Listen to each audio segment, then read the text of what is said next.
welcome back to another episode of the Dr. SuperCoach YouTube.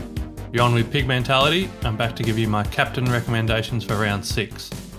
Now don't forget to follow me on Twitter at pig_DRC for more SuperCoach chat, specifically VC or C, or just any SuperCoach advice. I'm there. Our last week of best 18 for a while this week, so that means you should again have an easy loophole option to be able to take advantage of a VC kind of whenever in the round you want it. So last week, just recapping, I said I was going to VC Max Gawn into a Tim English C. That was kind of how I play. I projected Max to be my best VC of the round, my highest scorer. He didn't let me down there. He went really well. And just thank God he did, because I didn't have to fall back on that Tim English horrible score. So thank you, Max. This week, I'm projecting some big scores from some popular premiums in round 6. The issue for me is that I don't really own many of them, but I hope for your sake that you do. So let's get into it. My number 3 vice captain recommendation is Jack Steele. So Jack's on fire to start the season. He's averaging 130 points over the first 5 rounds. He comes into this matchup off the back of a 142. That was against an easy opponent. And then a 143 against a hard opponent. So his form cannot be denied. An average of 109 in his last 3 meetings with the Bulldogs doesn't scream vice-captain material, but I think we need to look a bit closer. That 2023 score of 99, that was when he was carrying the myriad of injuries that hampered him last season. And he scored 133 on them in 2022, I'm going to call that the last time he played against them fully healthy, which is what he appears to be this year. So the Bulldogs have been kind of smack bang in the middle of the pack in terms of difficulty for inside mids. They're neither easy nor hard, but sometimes you just have to ride the hot hand, and I think Jack Steele absolutely is a hot hand, and you could VC him with some confidence this weekend. Number 2 VC, we go to Marcus Bontempelli. So the Bont had his colours lowered last week. He copped attention from Sam Durham, and he was also played out of position at times. He did play a lot of the last quarter up at full forward. This week he comes up against St Kilda, and they have been quite restrictive to inside midfielders over the last 5 and 10 games. That isn't pretty listening. But the reason I'm thinking the Bont here is that the Bulldogs and Luke Beveridge have been criticised in the media this week for both their poor form and for the way that Bevo is using his players in strange positions. There's still a risk that Bont is made to play full forward again this week, but I think the upside in him is worth the risk for a VC. I've talked before about targeting a team's captain when that team has just come off a loss, they're under media pressure, and that said captain has underperformed personally. The great leaders generally step up and lead from the front, and they often have huge games in these kind of bounce backs. So last year, I captained both Merritt and Bont at different times after their teams were crucified by the media during the week, and they absolutely bounced back and had monster scores. It was also the reason that Max Gawn was my number 1 captain option in round 1. If you remember, he got his colours lowered quite considerably by Grundy in round 0, had a bad game, got criticised. The team got criticised. Him as the captain came out and absolutely led from the front and bounced back. So that's kind of what I'm expecting from Bont this week. I'm really expecting him to lead and kind of take the load on his shoulders, especially with Libba out with his issues. Bont's kind of going to have to be that main guy in the midfield, so I'm really expecting a bounce back from Bont. 125, 181 and 159 are his last 3 scores against the Saints, and I'm quietly confident he can put out something similar this week. Then we go to my number 1 vice-captain option, and that is Rowan Marshall. So Rowan was great last week. He put up a 120, and that was despite only going at 57% disposal efficiency. He got this score from getting 16 clearances himself, so he was a beast in the middle. The issue for him last week was that he was just throwing it on the boot to get it forward, and those elite GWS defenders were intercepting everything that he kicked forward. This week, he gets a ruck matchup with Tim English. Tim English generally leaks points to his opponents. I think he's actually by far the easiest ruck matchup so far in this year in terms of points given up. Not necessarily in terms of kind of hit-outs lost or things like that, but in terms of points given up to his opponent. The big reason of that is that the Bulldogs ruck duo, so of Tim English and at the moment Sam Darcy, they combined to win the hit-out in only 39% of their ruck contests. That's actually more than Rowan Marshall wins. But what it does mean is that there's more hit-outs to advantage available. And hopefully Marshall can get his hands on some of those hit-outs, tap it to his teammates, or like he did last week, grab it out of the ruck and get the clearance himself. And hopefully the Saints forwards can kind of at least halve those contests for him this week. In their only battle this year, Marshall scored last year. In their only battle last year, Marshall scored 129 points and English scored 139 points. Marshall won the hit-out battle just in that matchup. So this indicates to me that there'll probably be plenty of points available to both of these guys on Thursday night. And I do think English should be a fine VC choice, but I just have more faith in Rowan Marshall, given his form, his lack of bevoing, being back at Marvel Stadium. I think this is kind of a really great Rowan Marshall matchup, especially because Tim English has been giving up some huge scores to his opponents lately. We then go to my point of difference vice captain. That is Nick Daicos. It might seem strange to have Nick Daicos as a pod vice captain, considering how good he's been for us over the last few years. But I don't think many serious super coaches will be looking at Nick with the VC this weekend. The reasons are he plays against Port Adelaide, who are a very, very restrictive matchup for opposition midfielders. He's coming off 3 poor scores of 54, 112 and 102. And he hasn't looked up to his usual brilliance. At the time of recording, only 1.4% of coaches in the top 10% have the vice captain on Nick Daicos, so it's very much a pod at this stage. I think that number will be buoyed by a lot of casuals just sticking the VC on him because he's a name. But in terms of serious super coaches, I don't think many at all will be looking at Daicos. So if you project a bounce game from Nick, or if you want a kind of slightly left field option, I think why not take the punt on a VC player that was putting up 130 plus scores with ease only a month ago. He started the season with 2 130s. We've kind of forgotten that quite quickly. The last time that Daicos played against Port Adelaide at the MCG, he put up 149 points. So this is a really risky one, but you can do that with a pod VC.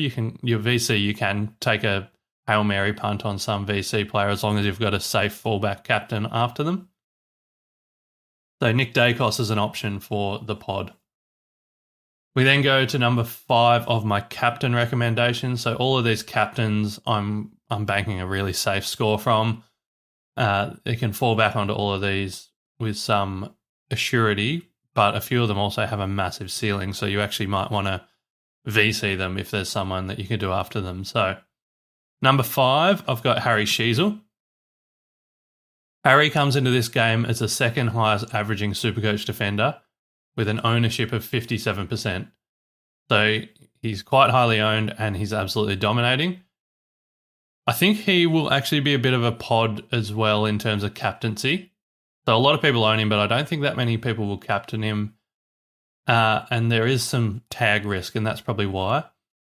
But so Sheezel has historically been someone that I've recommended for the VC rather than the C, but he plays on the Sunday, so that's not really an option. This year, his consistency has been a feature of his game. He hasn't dropped below 113 all season. The reason that a bunch of coaches may be scared off using the captaincy on Sheezel here is the possible tag from Finn McGuinness. Finn has tagged halfback flank as well in the past, and Harry is a prime tag risk in this game. But if you believe that Sheezel will run free, or if Finn is dropped, then this is the perfect captain to go away from the regular options to end your weekend. Harry's only played against Hawthorn twice in his career, for scores of 103 and 120. And I think here, if Finn is dropped, then Harry Sheezel, he probably rockets up to number 2 or number 3 on my captain's rankings against the Hawks. So this recommendation it does hang on the tag a bit, or the lack of tag. If Finn is playing, I'll probably keep Sheezel here at my number 5 recommendation. I think there's probably better options if Finn's playing, but if Finn is out of this Hawthorn team, I think you could probably put Sheezel at number 2 or 3 quite comfortably. So, number 4, we go to Zach Butters. Now, Zach actually has a very poor history against Collingwood. He only averages 74 against them from his 5 career games. So you might be asking, why am I recommending him? Well, over the last 5 games, the Pies have been giving up the third most points to inside midfielders. So last year they were a really difficult inside matchup, and this year they just haven't got it together and they're really leaking points to inside mids. When you combine this with the fact that Zach is averaging 128 points to start the season, and he managed 130 against Freo last week, who have been kind of one of the medium or slightly more restrictive matchups this year, I think this is quite a nice recipe. So to highlight the scores that Collingwood have given up to inside midfielders this year, Newcombe scored 110 on them, and we know how bad Newcombe's been this year, so that's his only near ton, and he did against Collingwood. Neil scored 129, Steele scored 120, Rowbottom scored 142, Chad Warner scored 125, and Tom Green scored 132, all against Collingwood this year. So they've given up some big scores to those inside midfielders. This one, I'm not really expecting a giant kind of 140 from Butters this week, but I do think he should be a very safe 120 at a minimum, and he's a great fallback captain option, probably rather than a Spike VC. I think he's just that safe fallback captain. Number 3 captain option, we go to Caleb Sarong.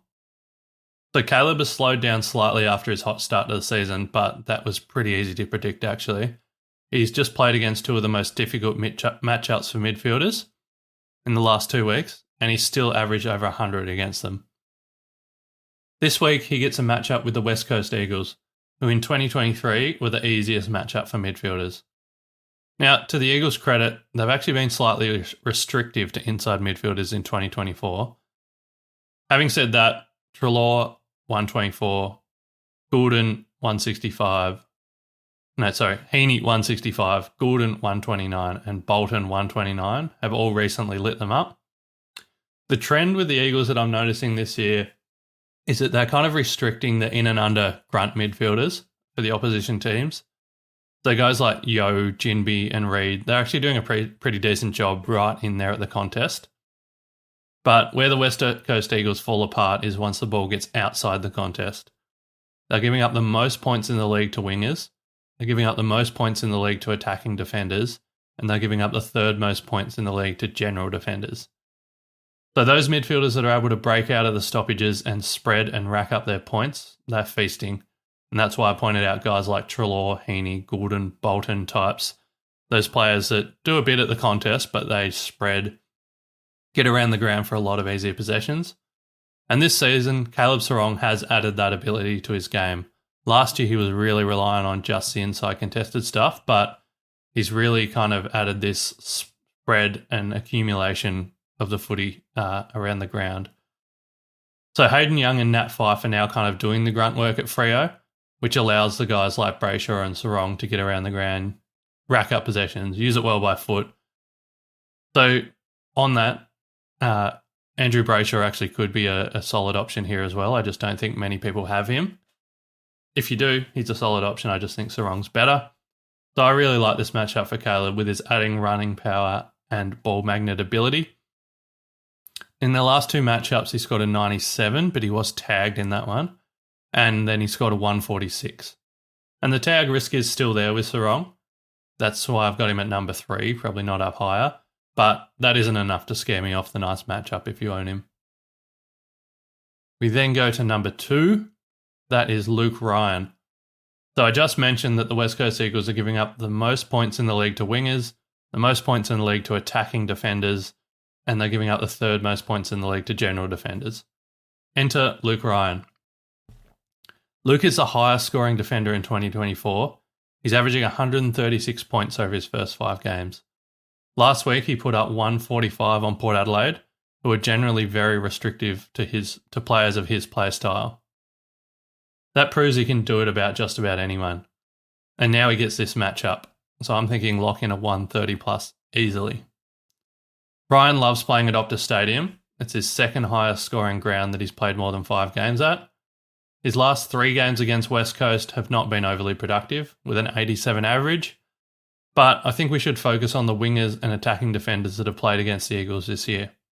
So Dan Rioli scored 116, Nick Vlaston scored 111, Nick Blakey scored 138, Errol Goulden scored 129, Bailey Williams scored 116, and Sam Taylor scored a 127, and Lachie Whitfield scored a 124.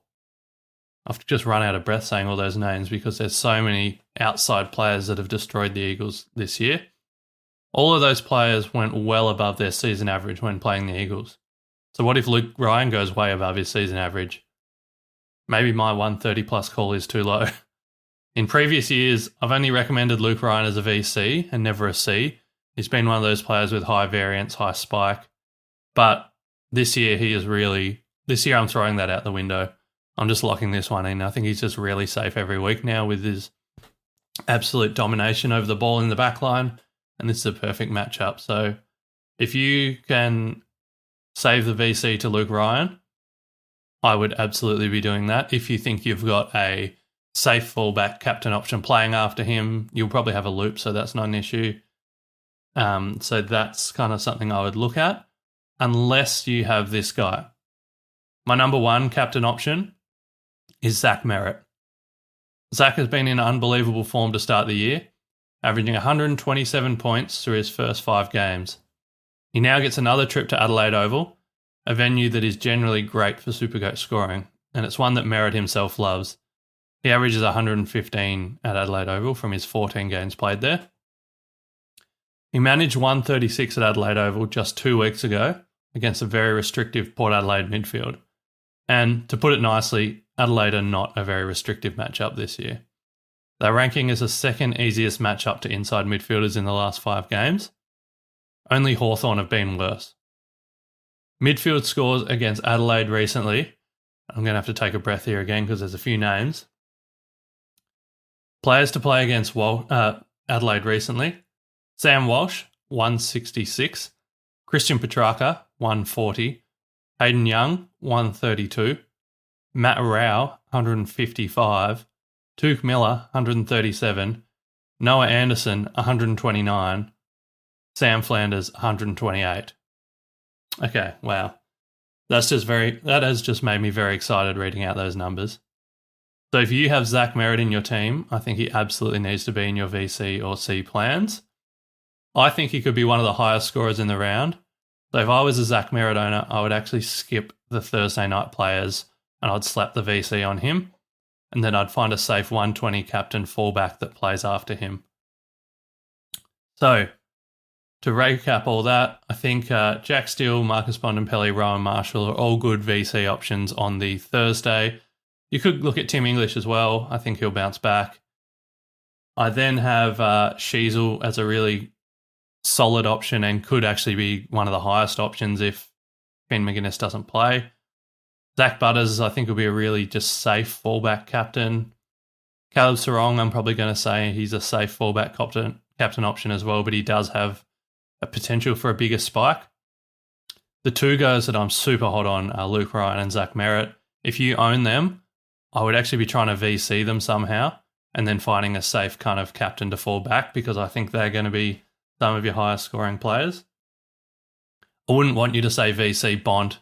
He gets a 124. You can't go, oh yeah, I'll take that. That's safe. And then you miss out on Zach Merritt's 150. I wouldn't want you to do that. But if you're one of those players that plays a bit safer and just looks for 2 120 options, you could do it the other way around, up to you. Nick Dacos could be a pod option. It's risky. It's a hard matchup, but he is Nick Dacos for a reason.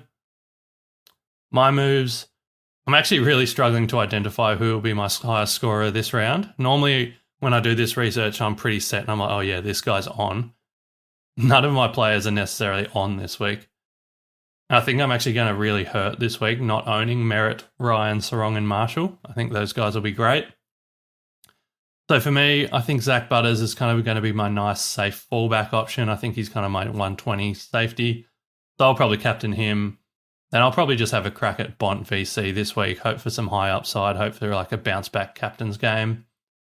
If Finn McGuinness is dropped, I might pivot to the Harry Sheasel captaincy instead of the Zach Butters captaincy, but we won't know that until Friday night. So at the time of recording, I'm going to go VC Bont, C Butters.